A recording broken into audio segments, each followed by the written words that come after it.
On today's show, Sergio blinks and backs off his plans for Alfa Romeo, Honda refuses to give up on the CRZ, and why the US military is interested in automotive technology. All that and more coming right up on Autoline Daily.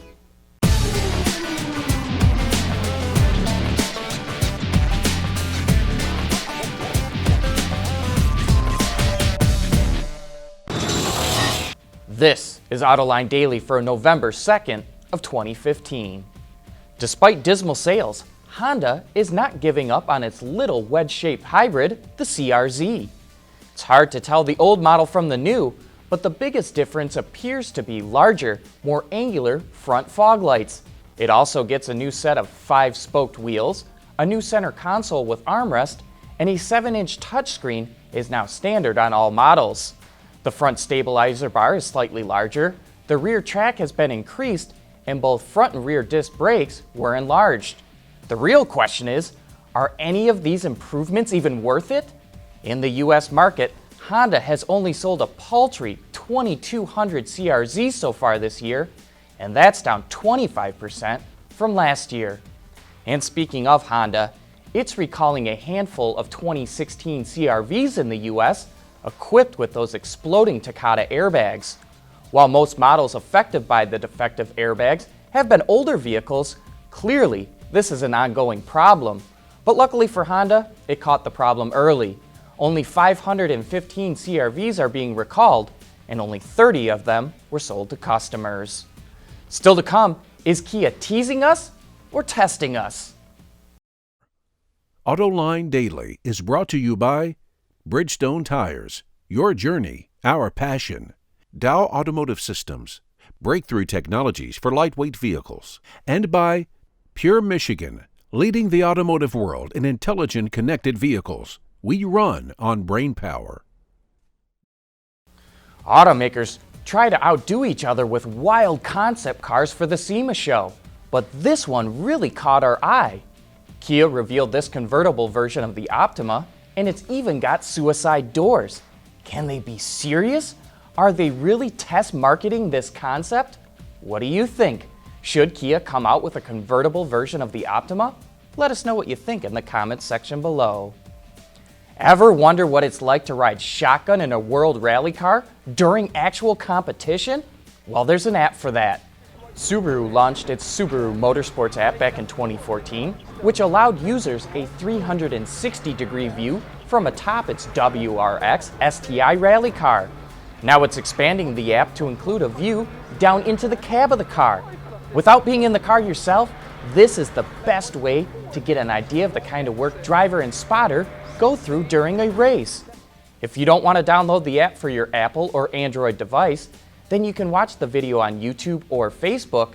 And for the ultimate experience, the app is also compatible with VR headsets. Coming up next, John has his take on the real reason why FCA is delaying its plans for Alfa Romeo.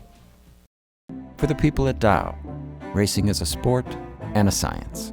We enjoy one and learn from the other. But like most competitive people, we like winning at both. This is the human element at work. Dow. There's more car news and industry insight from the Autoline Network every day. Take a moment to click that subscribe button. You'll never miss another Autoline episode.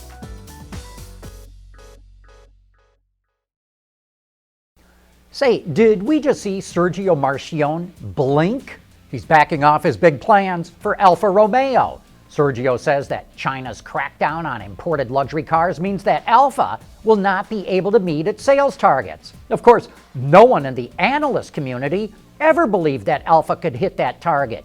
400,000 global sales by 2018. And I think there's more to the story than what's going on in China.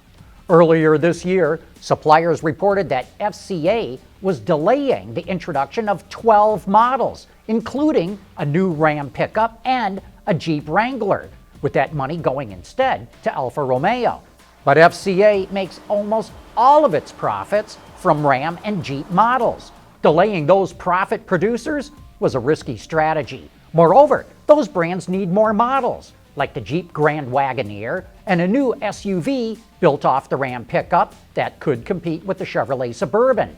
Those models would produce instant profits. The Dodge and Chrysler brands are also dying for new models. Far better to put that money into the successful brands you've got than the one that you hope to revive. So delaying the investment in Alfa is a smart move, no matter what's going on in China. Say, did you see Autoline After Hours last week? Very interesting show with Lynn Bishop, the Vice President of Engineering Services at Pratt & Miller. The company is best known for its motorsports partnership with General Motors, but it's involved in way more than just that. In the following clip, he explains why the defense industry is turning to a company best known for its racing activities. They look at how fast the automotive industry can create new products, and the defense industry is now looking towards the automotive industry and for small companies like us in motorsports to learn, how can we develop solutions faster for them? And that's why they're coming to companies like us and Roush Performance, for example. Those companies that have a motorsports background, and that's where we as a small business and coming from the racing side of it are able to have such a presence and I think influence and impact in defense. So you're exactly right. There is a lot of frustration. It costs a lot of money the longer these development programs are. Right. So if we can help them, if we can help the industry as a whole, shorten that product development time in defense and get solutions out to our warfighters faster, it helps bring our warfighters home, and it also saves the taxpayer money. Lynn also brought a cool $1 million motorcycle prototype to the studio. So to learn more about that and other things that Pratt & Miller's involved in, you can watch that entire show right now on our website or on our YouTube channel. But that wraps up today's report. Thanks for watching, and please join us again tomorrow.